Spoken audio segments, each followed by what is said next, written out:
方どうぞ1分ぐらいで。受験欲しい方ちょっと手を挙げてくださるとこちらお願いします。ありがとうございます。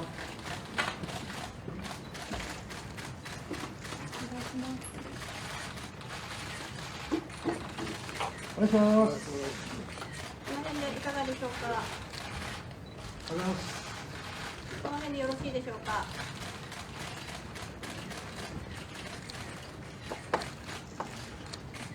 Thank you. こ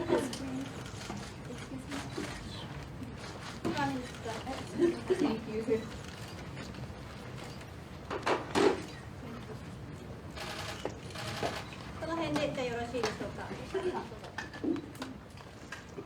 スチルの方たちそのまま後ろ下がっていただけますでしょうか。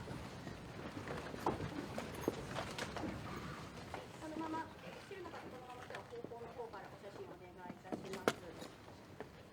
後ろドア閉まりますか。じゃあシャークさんお願いします。Okay.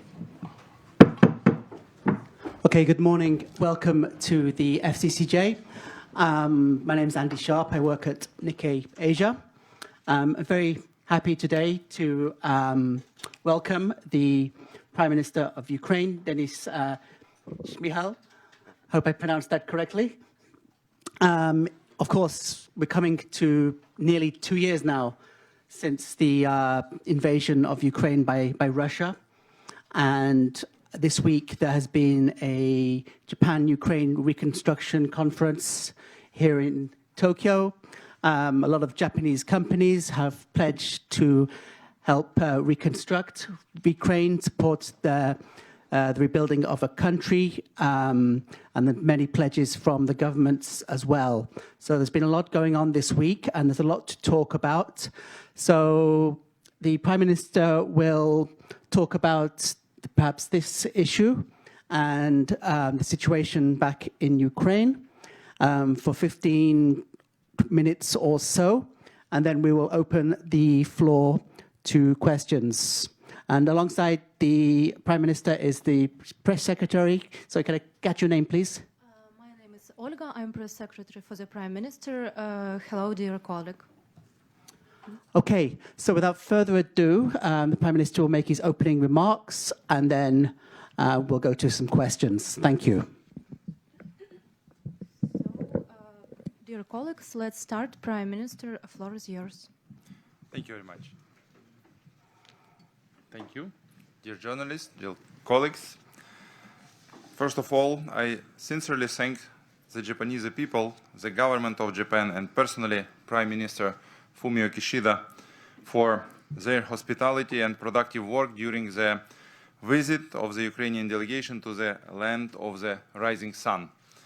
Since the Russian full-scale invasion, Japan has taken a leading role in supporting Ukraine. This includes macro-financial assistance, participation in the restoration of the energy sector, healthcare, education, mine clearance, non-lethal military assistance, strong sanctions against Russia, and much, much more. How we are moving to a new level of cooperation to achieve a common result.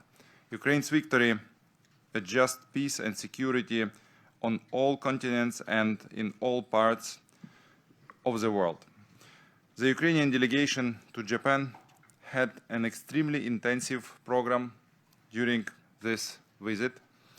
The key event was a conference for promotion of economic growth and reconstruction. It was attended by representatives of business circles of both countries, government officials, representatives of our regions. We see great interest from the business community in launching and implementing new projects in Ukraine. I'm sure Japan will become one of the leaders in economic recovery and reconstruction of Ukraine. Japan will continue to support Ukraine. 56 documents of different levels were signed during our visit to Japan and during yesterday's conference. Let me focus on the most important ones. An intergovernmental agreement for the elimination of double taxation has been concluded. In particular, it limits the taxation of dividends, interests, and royalties. Tax information will also be exchanged between Ukraine and Japan. It was agreed that Japan International Cooperation Agency, JICA, will provide a grant for the implementation of the Emergency Recovery Program. The amount of this grant is 15.8 billion Japanese yen, which is over $100 million US. The fund will be used to rebuild the energy sector, the transport sector, and for humanitarian demining. Together with Japanese business, it's very important that it will be cooperation and this will be synergy of businesses.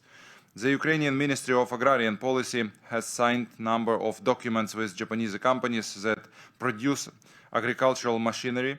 We are talking about the provision of different agricultural equipment and irrigation technologies to Ukraine. The Japan Urban Renaissance Agency will help to rebuild our destroyed towns and villages. This includes a wide range of technical cooperation. The Japan Water Agency will help restore the dams destroyed by Russia. Japan has vast experience in this area, which will be studied and adopted there in Ukraine. IHI Corporation will help build a strategically important bridge across the Danube River and a bridge across the Dniester estuary. This will facilitate further development of logistics in the southwestern direction there in Ukraine. A memorandum of cooperation was signed with the Japan External Trade Organization, JETRO, to help Ukrainian producers enter the Japanese market. JETRO and the EBRD will also promote cooperation to facilitate interaction between Ukrainian small and medium-sized enterprises and Japanese companies. The Japanese Export and Investment Insurance Agency, NEXI, will open credit lines for investment and export to Ukraine. Especially, Japan will allocate more than 1.2 billion euros for ensuring investments in Ukraine against war risk, creating a cumulative effect. So it's crucially important for us to ensure war risks. All investors ask for this, and this is very important and crucial for us. The Japan Bank for International Cooperation will provide a $150 million loan to support Ukrainian business recovery projects through the Black Sea Trade and Development Bank. I am sincerely grateful to the Japanese government, the business community, and all those involved in our dialogue. Thank you for our constructive approach, your solidarity, and your willingness to stand shoulder to shoulder with Ukraine. I once again would like to thank personally to Prime Minister Fumio Kishida for his leadership in supporting Ukraine. We know that Japan is always by our side, that the Japanese people believe in our victory and help to bring it closer. We are now working to rebuild Ukraine and create conditions for a Ukrainian economic miracle. I believe that Ukraine and Japan will continue to open new horizons of partnership for the benefit of our peoples, both our peoples. Thank you for your attention, and I'm ready to answer your questions. Thank you. Okay, thank you very much, Prime Minister. So we'll start with Jesse, please. And when you ask a question, please clearly state your name and affiliation, please. Hello, thank you for doing this. Jesse Johnson with the Japan Times. I have two quick questions for you. First, Prime Minister Kishida has repeatedly stressed the need to support Kyiv by saying that Ukraine today could be East Asia tomorrow. And in an interview with Japanese media that was published today, you said that if Ukraine does not win the war, it will spill over to other countries and that other states will see this as a precedent, and many more wars will erupt around the world. I'm wondering if you conveyed this message to Prime Minister Kishida and other officials in your meetings. And then my second question is, It's said that in the U.S. and Europe, there's a kind of Ukraine fatigue. I'm wondering, well, this hasn't really appeared to hit Japan yet, but how do you intend to combat this? Thank you.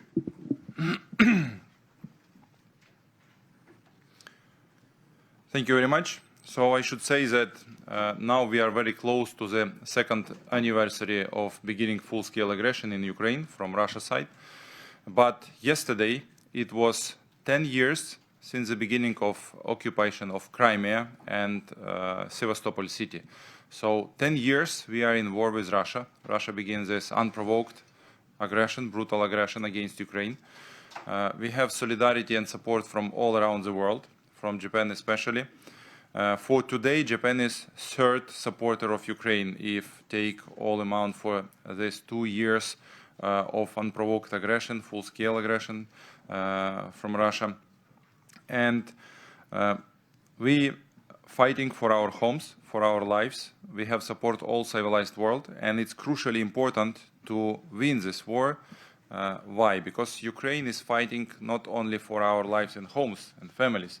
We are fighting for democratic values of all democratic world. And this is essential war, existential war, democracy against autocracy. And result of this war will demonstrate to all possible potential aggressors,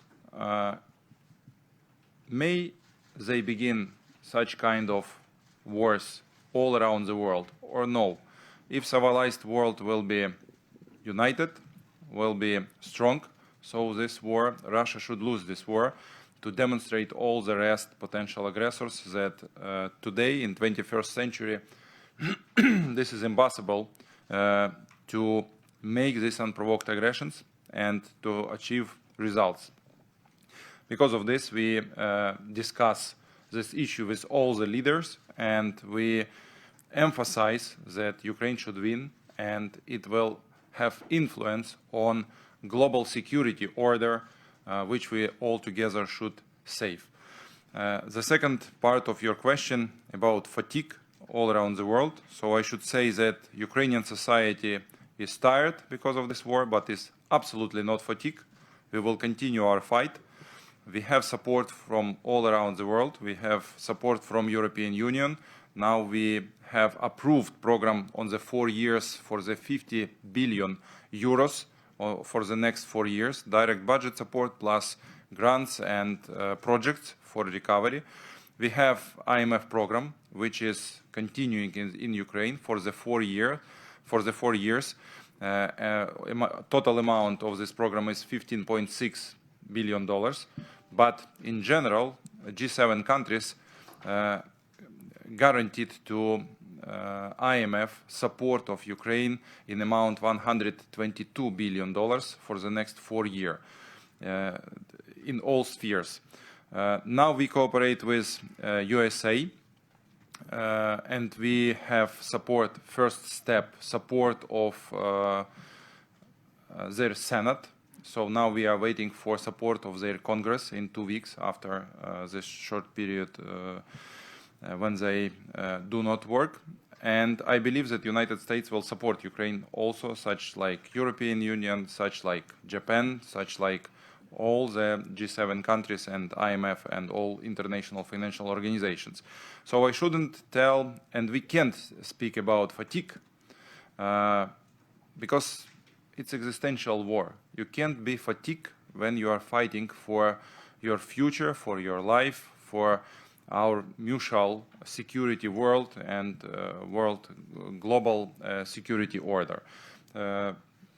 This is my answer, actually. Thank you. Okay, thank you. We'll come here, then we'll go to Tim, yep. And then to George, yep. And then we'll try to get around here. Thank you, Nishimura, freelance. Thank you very much. My question is related to the previous question. A lot of things happened in these 2 years. The nuclear power plant in Zaporizhzhia is occupied by Russia, and the war between Hamas and Israel started in Palestine. So my question is, how likely do you think this war is going to be the Third World War. How likely do you think the European countries involved in this war in Ukraine in the future? Thank you very much. Thank you very much. So, you're right. This war changed many things in our world. So I couldn't even imagine that in 21st century, such kind of brutal war, barbaric aggression, these war atrocities are possible on European continent. So it was impossible even to imagine, but it happens. It means that we should work hard to strengthening world security order and to save this. And the main issue, the main goal of all of us should be to stay united in fighting against this aggression. All the European countries support Ukraine now, and I will repeat, the European Union continue finance us, continue support us in military sphere, continue political support in all international platforms, including UN platform. So I believe that Europe will continue support Ukraine, because if Ukraine will fall, so next countries, it will be European countries. I have no doubt. This new, potential of new wars is increasing proportionally of successes of Russians and Putin in Ukraine. So the more success Russian will have in Ukraine, then more conflicts and wars all around the world we will see in future. So because of this, it's crucially important to finish this war, to liberate all of our territories, to bring back our territories in the borders as on 1991, to restore our sovereignty and territorial integrity. All of these words and all of these things are crucially important, I will repeat, to save global security order, global security system. Actually, let me also emphasize this what you mentioned, occupation of Zaporizhzhia nuclear power station.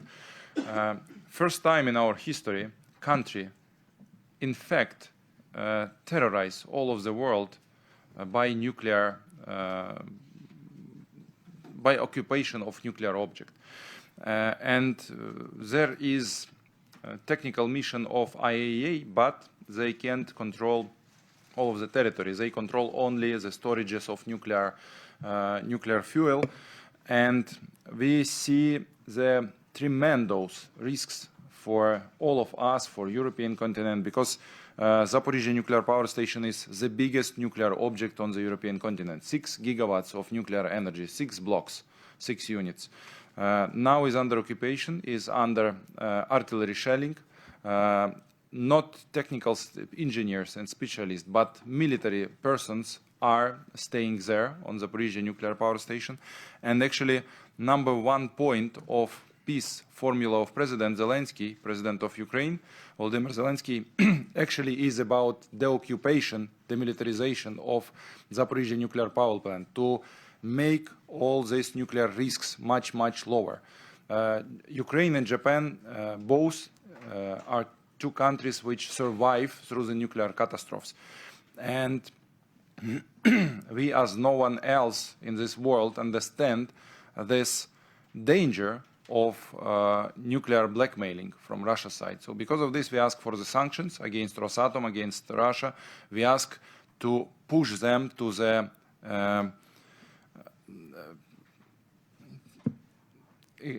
execution of the first step of the peaceful formula of President of Ukraine. Thank you for your question. All right, Tim, please. Then we'll come up here, then here.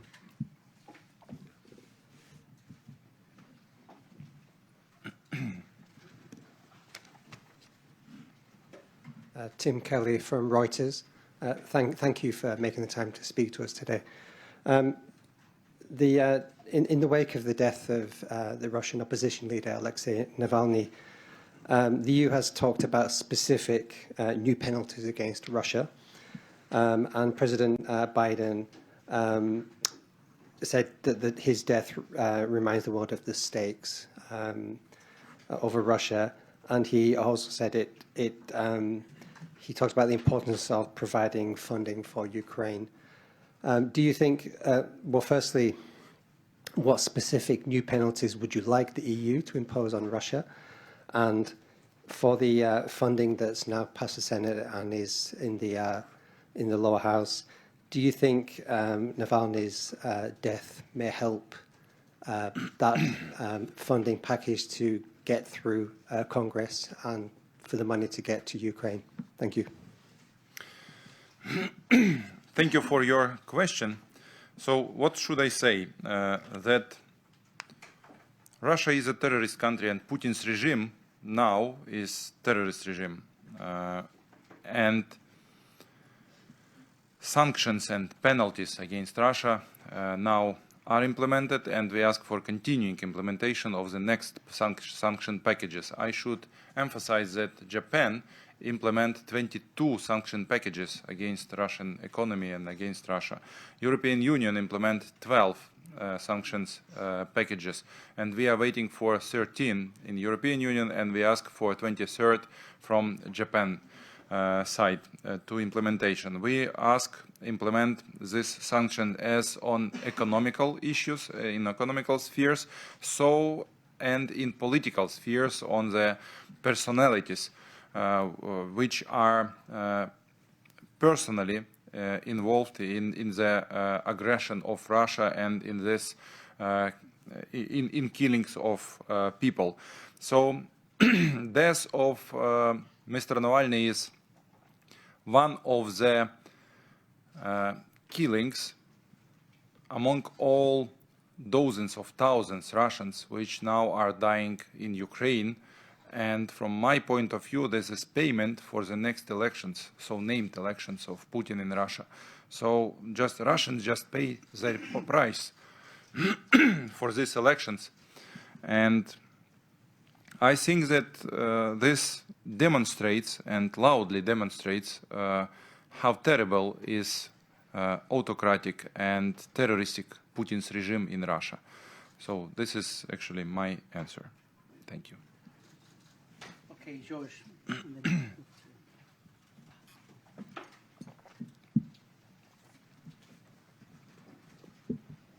My name is Baumgartner. I'm working for Swiss television. Thank you for defending Europe.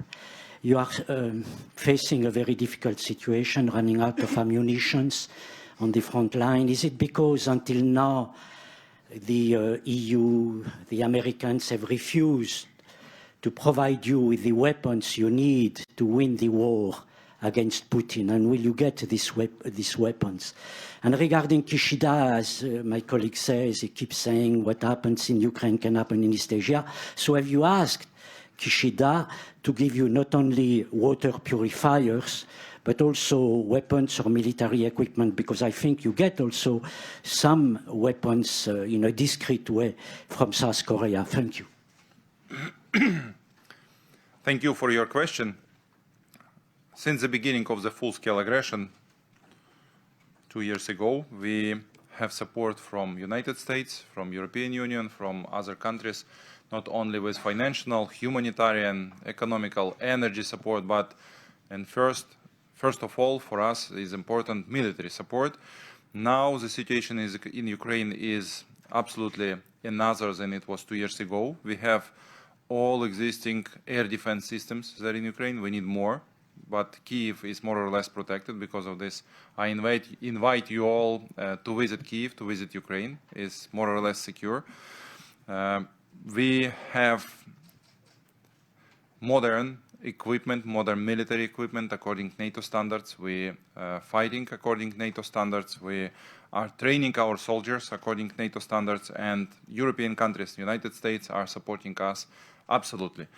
Unfortunately, now we have deficit and we have lack of artillery ammunition, and it's objective reasons because European producers, American producers now only increase their production capacities to supply such kind of munition to Ukraine. We ask our partners to supply to us long-range military equipment as artillery, and long-range missiles to reach Russian logistics, to cut them logistic ways, and to have this privilege on the front line. We ask also to send us F-16 fighters. We are waiting for this year because it let us to take privation of Russia in the air. Unfortunately, now they prevail in the air, and unfortunately, this leads to some consequences on the front line. But I should say that we have no refuses from our partners to supply military equipment to Ukraine. About our relations with Japan and our conversations with His Excellency Prime Minister Kishida, I should say that we respect Japanese constitution, and we know that Japan never supply military equipment to no one in this world, but it was unprecedented decision to supply to Ukraine non-lethal equipment for protection. So actually protect our soldiers, and we so much appreciate this because it was really unprecedented.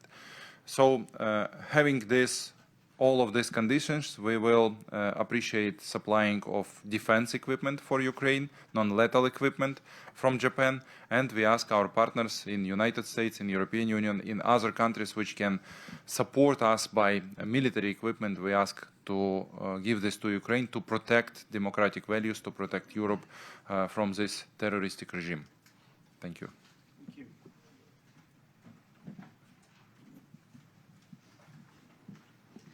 The public broadcaster of Ukraine. So if there are any progress in concluding the security agreements with Japan, because, you know, during the Vilnius summit, all the G7 states were committed to make that. And one more, I take this opportunity, how will Ukraine respond to the intention of Polish farmers to completely block the border between our countries, and if there are any negotiations about this issue with European Commission? Thank you. Sorry, can you repeat the second part? About Polish farmers.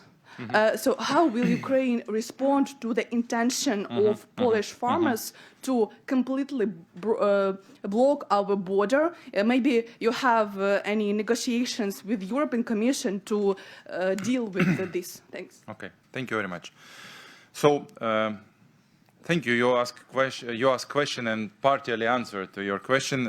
In Vilnius, during NATO summit, G7 countries agreed to give Ukraine some security assurances or security guarantees. So, number one agreement about security assurances is signed with United Kingdom. It is number one, I would say, like good example agreement for security assurances. Last week, President Zelensky signed next two agreements with security assurances for Ukraine with Germany and with France. So now we are working hard with all other G7 countries, including Japan, to sign such kind agreements for security assurances, which will include military support, financial support during this war, and after this war will finish, in case of the new aggression from Russia side, G7 countries and other countries, partners which will join to this declaration, which will sign the same agreements, will also give Ukraine very fast support in case of new aggressions. I mean financial, military and other support, technological, with training our soldiers. So all of this is included into the this guarantee assurances. About second part of your question, so we have a period when we are moving very fast with European integration. So this is our existential choice to be part of European Union, to be part of NATO, to be part of OECD.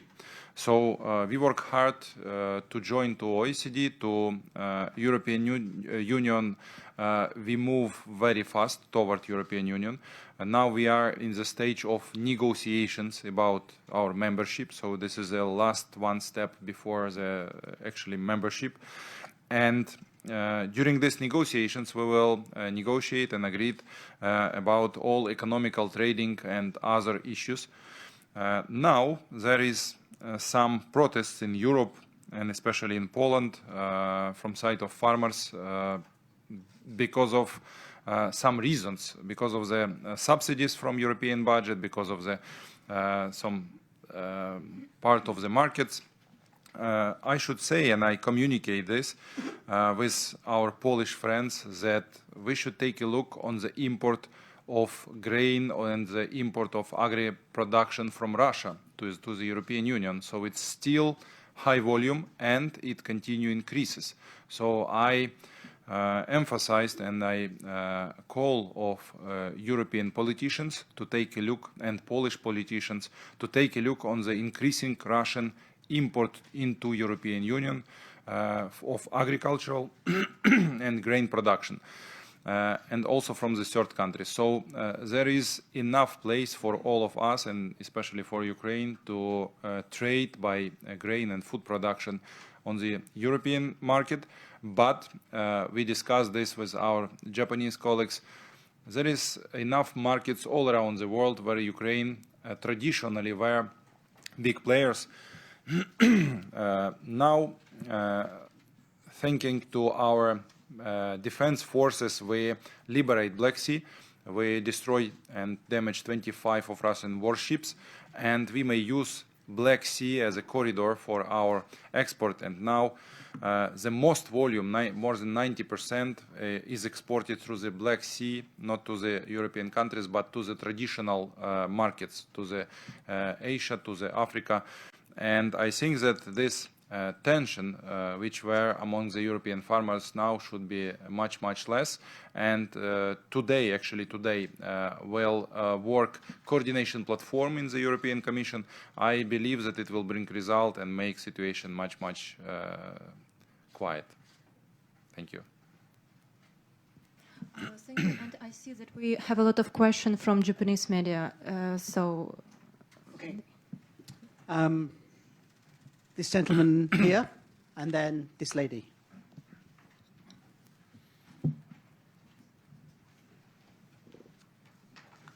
Thank you. My name is Hirofumi from Nikkei. I have two questions. The first one is, what is the reaction to the Japanese government's partial relaxation of travel restrictions to Ukraine? Are you prepared to welcome Japanese government officials and businessmen in Kyiv? And the second one is that Prime Minister Fumio Kishida announced that he's going to ease visa requirements for Ukraine businessmen when they visit to Japan. And are they coming to Japan and learn from Japanese reconstruction process and apply it to Ukraine? Thank you. Thank you very much. So we are waiting. We are waiting Japanese businessmen in Kyiv, in Ukraine. I will repeat, I invite everyone who is here to visit Ukraine and Kyiv. So relatively, Kyiv is secure, and west part of Ukraine is more or less secure too. And now Japanese business, as we can see, is very interested to continue cooperation with Ukraine, not only invest into Ukraine, but also cooperate in trading sphere, in technologies, in sharing your experience. Japan has great experience in liquidation of consequences of big catastrophe. So for Ukraine, this experience, this is now invaluable, and we really wish cooperate with Japanese businesses, with construction companies, with high technological companies to implement all of your experience, all of your knowledges, all of your technology there in Ukraine. And thank you for your second part of question.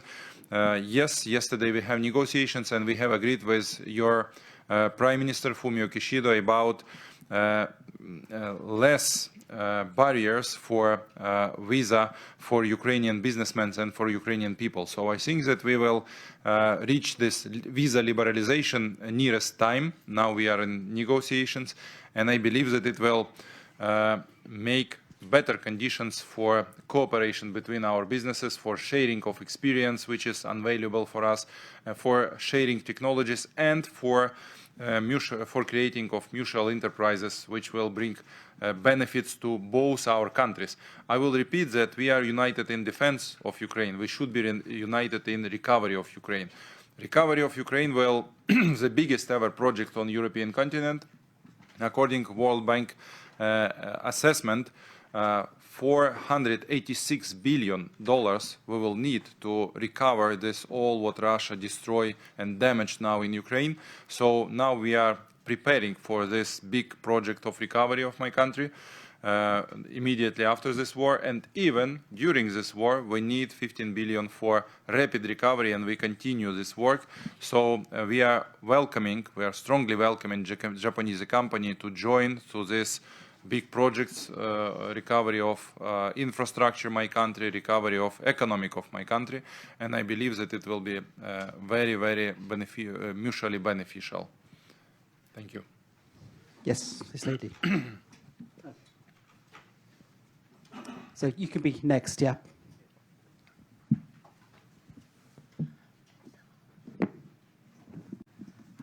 My name is Tomoko Igarashi from Mainichi newspapers. Thank you very much for your time today. I have two questions. My first question is about Frontline situation. So it is reported that there is a difficulty to make breakthrough in the Frontline. So what is important point, or what is significant to make a breakthrough in the third year in this war? My second question is, it is also reported that even in Ukraine, some people are tired with the war, and some people don't want to become soldiers, and some people don't want to go frontline and fight. So what would be important to keep your country to be united? Thank you very much. Thank you for your important and very actual questions. First of all, situation on the front line is the next. For the last 2 years after beginning of the full-scale aggression, Ukraine liberate 50% of occupied territories. So we move into ahead and continue liberation of our territories, and we will not stop. 50% is enough for 2 years against one of the biggest armies in the world. The second issue is that we destroy more than 18,000 heavy armored vehicles and equipment and techniques of Russian army. So we make their army much, much weaker. We destroy, as I told, 25 warships in the Black Sea, and in fact liberate Black Sea, and now we may use it like a sea corridor for our exports. So now the front line is stabilized. We continue defense operation of my country. Unfortunately, I will repeat, we have lack of artillery, especially long-range artillery ammunition. We have lack of long-range missile, and if and when we will have it, it will help us to cut logistics of Russian army and to make them much weaker. The second part of your question is about fatigue, or about that people are tired. I will repeat, society is tired because of 2 years full-scale war. It's naturally when people are tired, because it's danger every day. Civil people in Ukraine are dying, children are dying. So it's naturally when people are tired. But it's very important, we are not exhausted. We are so we are ready to continue our defense of our country. We have a big army. We have support all around the world. We have support all civilized world. Now in Ukraine is all equipment of NATO countries, and we use NATO standards. And we are optimistic and because of our defense operation, and we are optimistic in sense of liberty in this war. We understand that war against one of the biggest nuclear state is impossible to finish by military way. We understand this, but we have intention to liberate our territories, and we have intention to finish this war on the diplomatic table. And only the way which we have seen is peace formula of President of Ukraine, Volodymyr Zelensky. It's very clear, it's very simple, 10 points, very understandable for all of the people.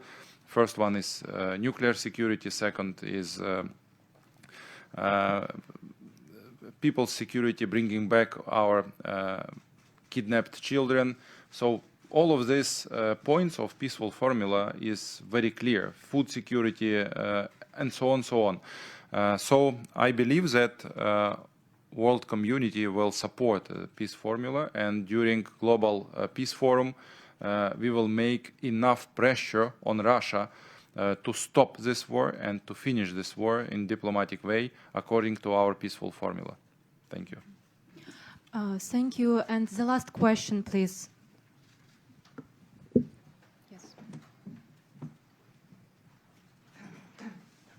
Hello, thank you very much. Kure from Freelancing. We have noticed since the replacement of General Zaluzhny that there had been dissatisfaction within the Ukrainian public about this act of even patriotic Ukrainians. They are having questions about this. This could be due to the fatigue that she just mentioned.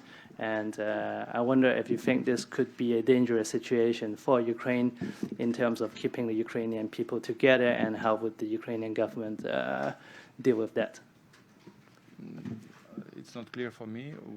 So, what is the question? The question is, do you think big acts of changing top-level people inside the ZSU will become a danger point for Russian propaganda that could potentially infiltrate the Ukrainian society? Thank you. Thank you very much. So, in general, Russian regime is the main reason of danger for Ukraine, for Europe, for all civilized world. And I'm sure that all the changes inside of Ukrainian defense forces are important detail, but this is not about politics. It's about military protection, and all these staff decisions belong to the internal conditions of President of Ukraine and defense forces of Ukraine. So I believe that all the changes will bring us better conditions on the front line and better conditions in our defense forces. Now the situation objectively, as we spoken about, is not so simple because of lack of artillery ammunition. So this is the number one reason. The second reason is prevailing of Russian forces in the air. So when we will have F-16 air jets, we will balance the situation on the battlefield, and it will be much, much easier for us. So these are the main dangers. So it's supplying of long-range artillery and missile equipment. If it will be stopped, if it will be delayed, so this is the main danger for us on the battlefield, I would say so. Thank you so much. Thank you, dear colleagues. Thank you for your attention. And Andy, dear colleagues, thank you for your assisting me. The press conference is over. There you go. It's over. Thank you very much, Prime Minister. Much appreciate you coming. Here is a free membership to the club. Please come in a time of peace, we hope. Thank you. Thank you so much. Thank you, dear Andy, for moderation. And I hope to see you in a peaceful time again. And thanks to you all. Arigato. And could everyone remain seated, please, whilst the Prime Minister leaves? Okay, thank you very much.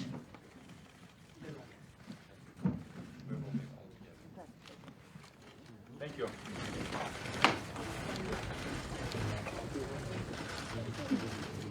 Thank you. уже камера была, эта трансляция? Хорошо? Ну, не, я понял, просто что есть ссылочка. Ну, ссылочка есть. Sorry, excuse me.